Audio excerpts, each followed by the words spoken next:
I confess that a guy fingered me once while I was on my period, and so he wouldn't find out, I sucked his fingers dry when we were done.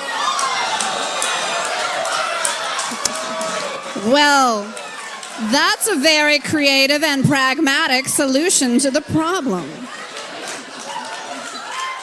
20 points to Gryffindor.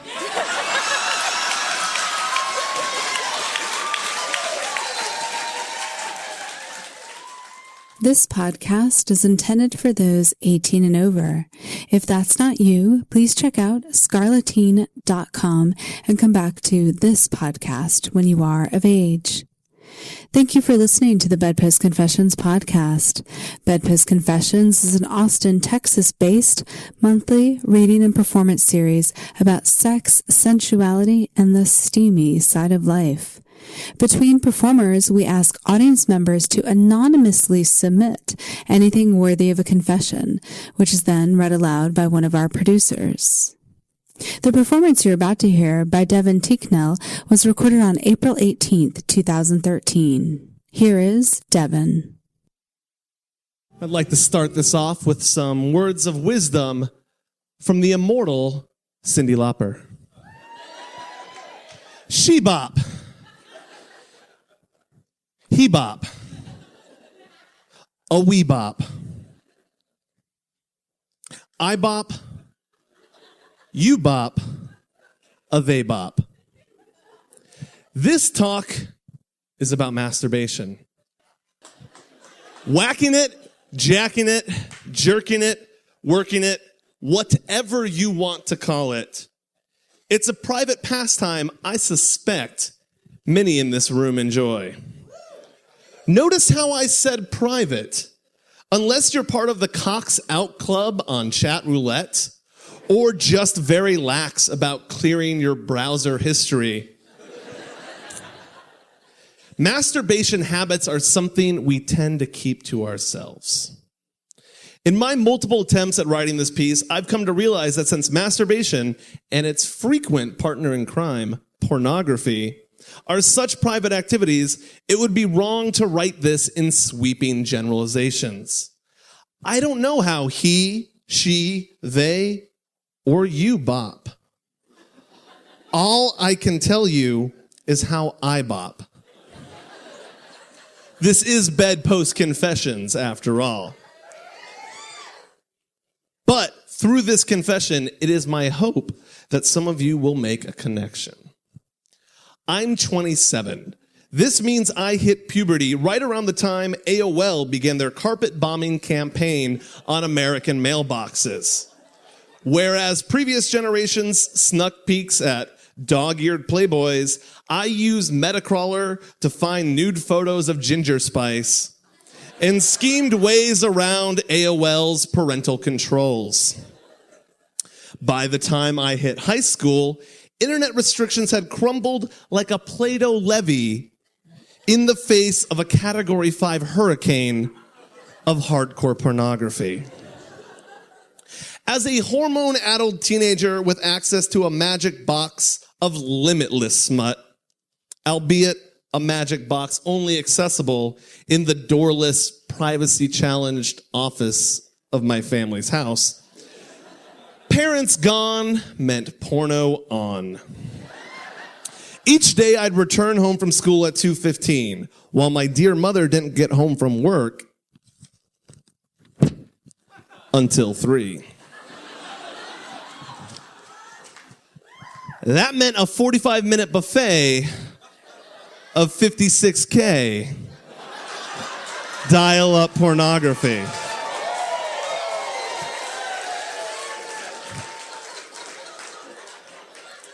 When I heard the sound of the automatic garage door, that was my signal to ejaculate, clear the temporary internet files, pull my pants up, and act like I'd been doing anything but. I soon developed a Pavlovian response to that garage door. So even when I myself had pressed the button, its sound would still make my heart flutter in a quick flurry of panic. After high school, I moved out of my parents' and into a series of punk houses in Olympia, Washington, where I neither owned a computer nor lived with internet access. Every once...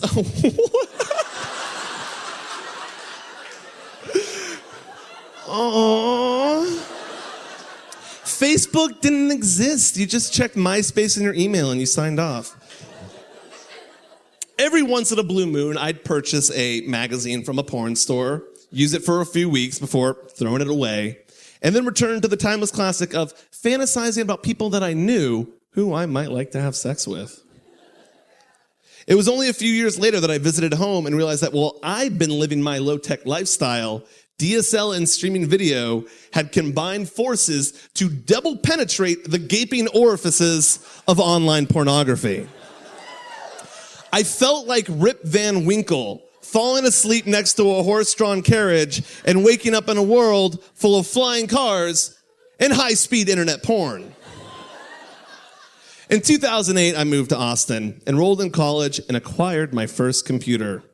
After several years bumming around the country, crashing on couches, suddenly I had a private room, a locking door, and unlimited access to internet porn. And internet porn had gotten crazy while I was gone.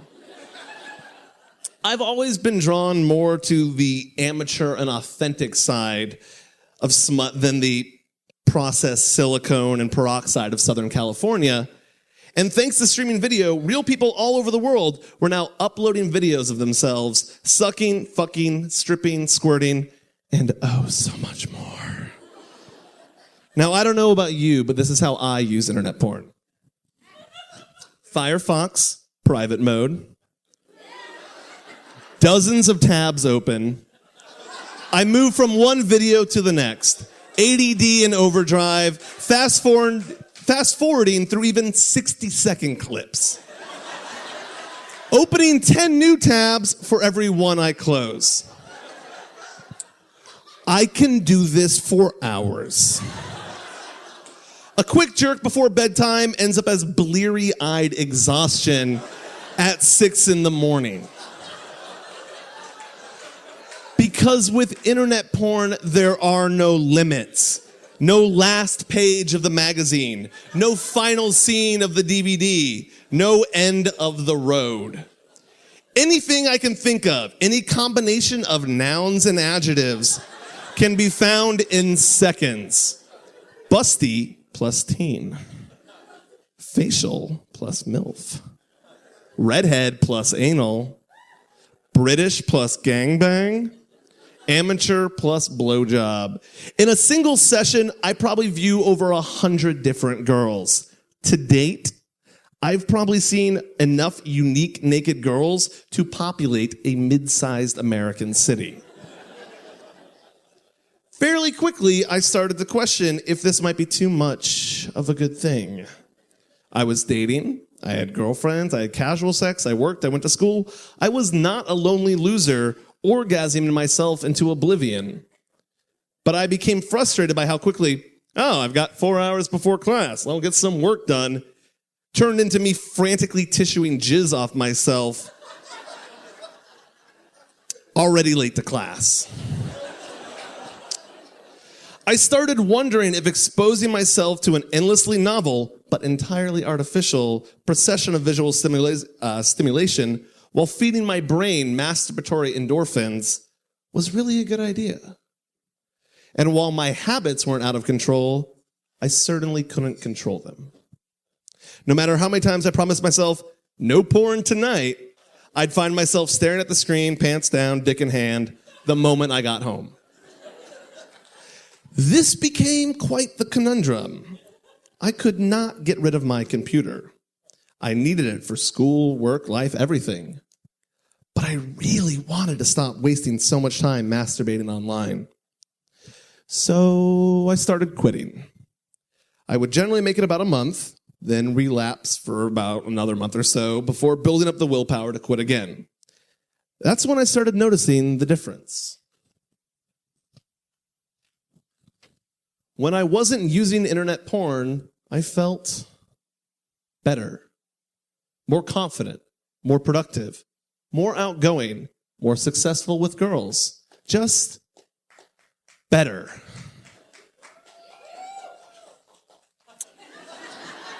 But when I'd fall off the wagon and spend all afternoon jerking off in my stuffy apartment, my good mood would go in the garbage like so much crumpled Kleenex. My self-esteem dropped, my confidence wavered. Girls were considerably less receptive to my charms. And no matter how clearly I saw the benefits of staying away from porn, I could not prevent the relapses. Sooner or later, I'd open up Xvideo and that was it. Off the wagon. In 2010, I was listening to a Savage Love podcast when I finally heard the question I'd been waiting for. Some guy in his 20s called and explained my exact situation. He could quit porn for, at most, a month, and he'd feel great. But then he'd relapse and feel like shit. Dan's response was, "You're a guy. It's natural to look at porn. If you're not losing your job, look at as much as you want." I was fucking furious. He didn't even acknowledge that while porn wasn't ruining this guy's life, it was making him unhappy. If something in your sex life is making you unhappy, isn't it worth working to change? Isn't that change worth considering? Around this same time, I started a sex blog called F-Bomb. I read sex-positive bloggers. I performed at BedPost. I scoured the internet for weird and strange porn to write about. I ran a vintage porn film series, all while struggling with my private porn problem. And in all of the modern sex-positive literature I read, most of it written by women, I found nothing about this issue. Third-wave feminism had decreed that porn was good. Using porn was empowering, and opposing porn meant that you suffered from guilt. You were the problem, not the porn. Frustrated by this, last summer I decided to write something for BedPost. I scribbled out a rough draft, then went online to see if I could find any research supporting my theories. I discovered a TED Talk called The Great Porn Experiment by Gary Wilson. I'm going to say this again, it's important. The Great Porn Experiment by Gary Wilson. Anything in this talk resonates with you, go home and watch this video. It's like what I'm saying, but with science. Science, everybody! Godless heathens. Point for point, this video reiterated the theories I'd outlined, far more eloquently and with actual scientific evidence backing them up. In the talk, Wilson mentioned a subreddit called NoFap, dedicated to quitting porn. I clicked over to the forum and read through old posts from members, Fapstronauts as they call themselves, describing not only how I felt, but situations far worse. Inability to orgasm through sex, unable to achieve erections with partners, virgins so sexually frustrated they deem themselves forever alone. It was a mostly male support group saying, "We don't think porn is ethically wrong. We just don't like the effect it's having on our lives. And when we don't use it, holy fucking shit, we feel a lot better." The primary program on NoFap is the 90-day reset. 90 days without porn or masturbation aimed at resetting your brain chemicals and getting you off for good. While I didn't really agree with their strict no masturbation ethos, I decided to play by the established rules and do the program. Of course, since I had a girlfriend, I was only completing what the forum deems easy mode, but I did it. 90 days, July, August, September.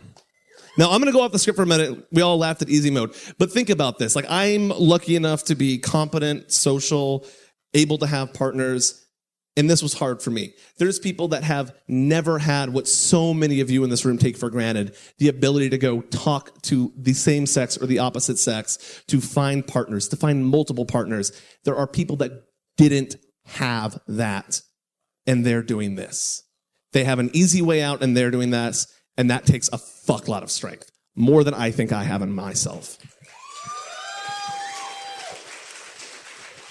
Okay, so now what? Am I up here preaching nofap as the answer? The one true God? The Lord of light? No, not at all. I think this community is doing a lot of good for people and have created a positive and supportive environment, but I don't think they've sufficiently tackled the idea of what to do after 90 days. A lot of them seem stuck on masturbation equals bad and aren't willing to discuss other options. And to be honest, I don't really have clear ideas as to what those other options might be.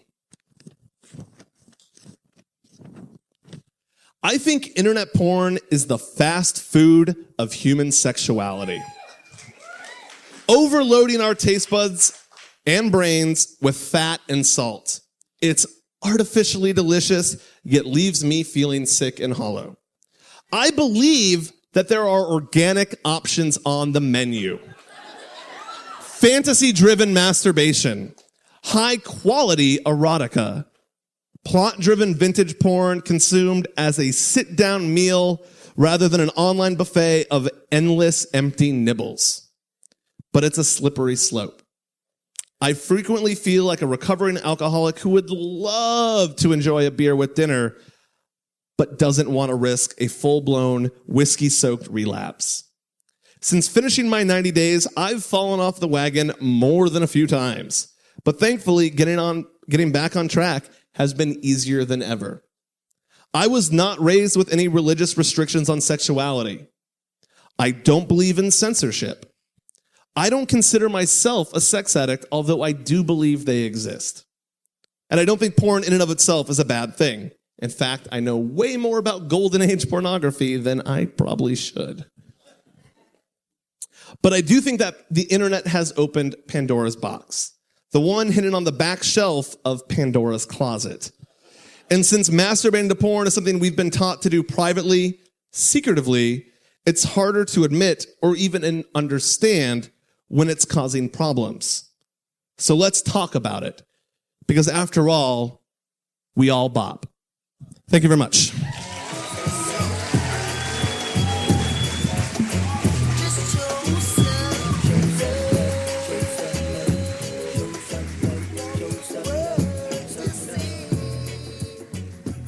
Devon Tinckell is a former sex columnist turned late-night talk show host. When not cracking jokes and interviewing celebrity guests for his online show, TNM Tonight, Devon enjoys writing smut, reading science fiction, and embarrassing himself as a stand-up comic.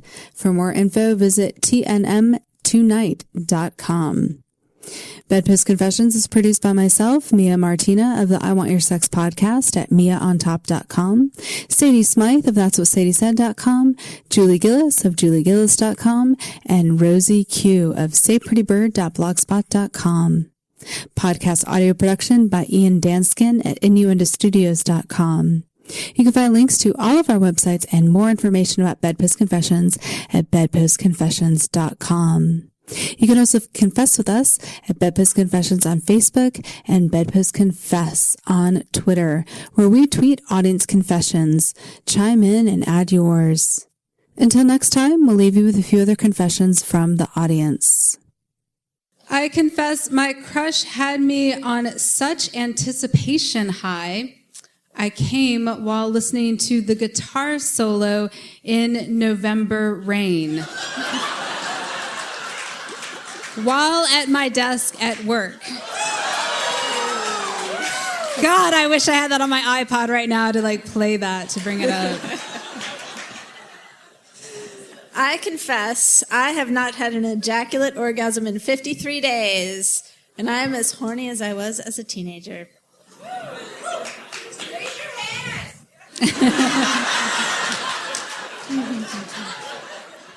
I confess, while driving back from New Orleans with a sexy Israeli doctor, she turned to me and said, "I'm wetter than a bayou."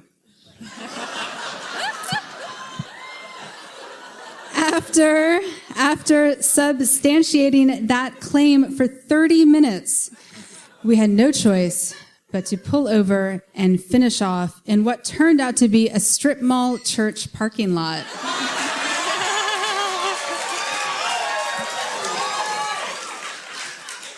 Hallelujah. Amen.